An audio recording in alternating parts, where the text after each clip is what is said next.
Hi there, welcome to the second How to Play Haunticulture video where I just sort of go over a few little bits and pieces like the solo mode, the two-player mode and the advanced scoring options that you get for when you flip over the flower cards there. I gave Skelly Bob the night off, so I'm going to be doing the video this time.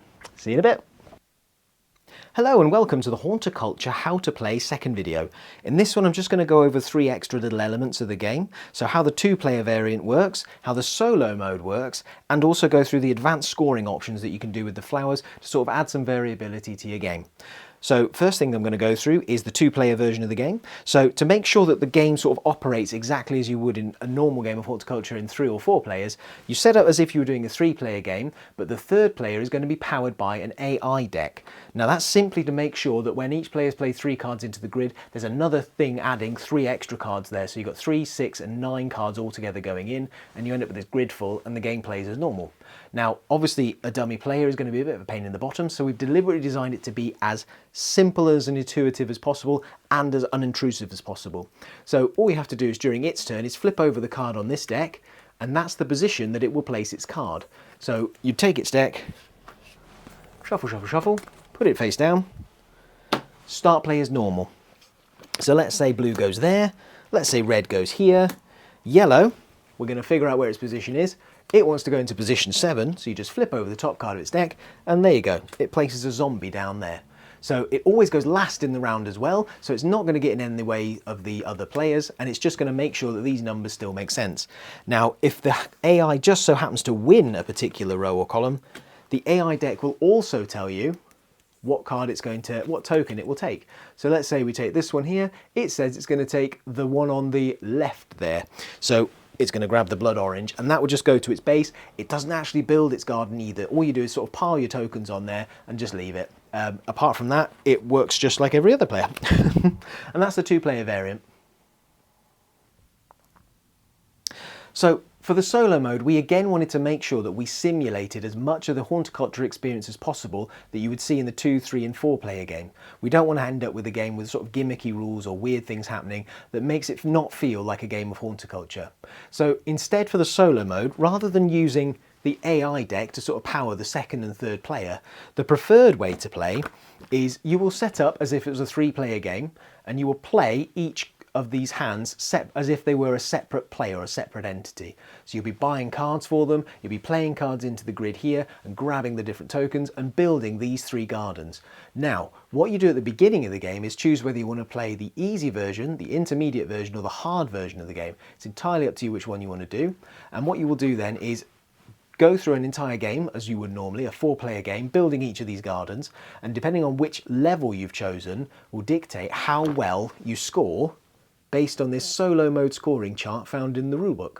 So what you'll see here is you've got different grades that tell you how well you've played. If you choose the easy game, the best of your 3 gardens is the one that's going to score you the most points and determine whether you've got yourself to green-fingered status. Or if you pick hard mode, for example, it's the worst of your 3 gardens. So that forces you to try and kind of balance these decks, sorry, not the decks, each of these gardens out to make sure that, you know, the one that is the least scoring is not too bad, essentially. And yeah, that's solo mode. So, last thing to go over is the advanced versions of the scoring for the different types of flowers in the game. So the idea behind these is they play a bit more with the space of the game, sort of when you do your tile placement. They're a bit more heavy on the old thinking, but it means that you can kind of mix and match these or just flip all of them to get a really hard game. Or as I said, you can just sort of mix and match them up to get the ideal play style that you like, or to just create as many varieties of different gameplay modes as you want. So let's just start nice and easy with the Gloomy Bloom. Gloomy Bloom switches from just doesn't care where it's planted to wanting to be planted in pairs. So each pair will get you 3 victory points for each flower. If you plant them in 3s though, or like little elbows, or on their own like this, they won't score you a thing. The Evil Eye Pulls and the Moonflowers still work kind of similar.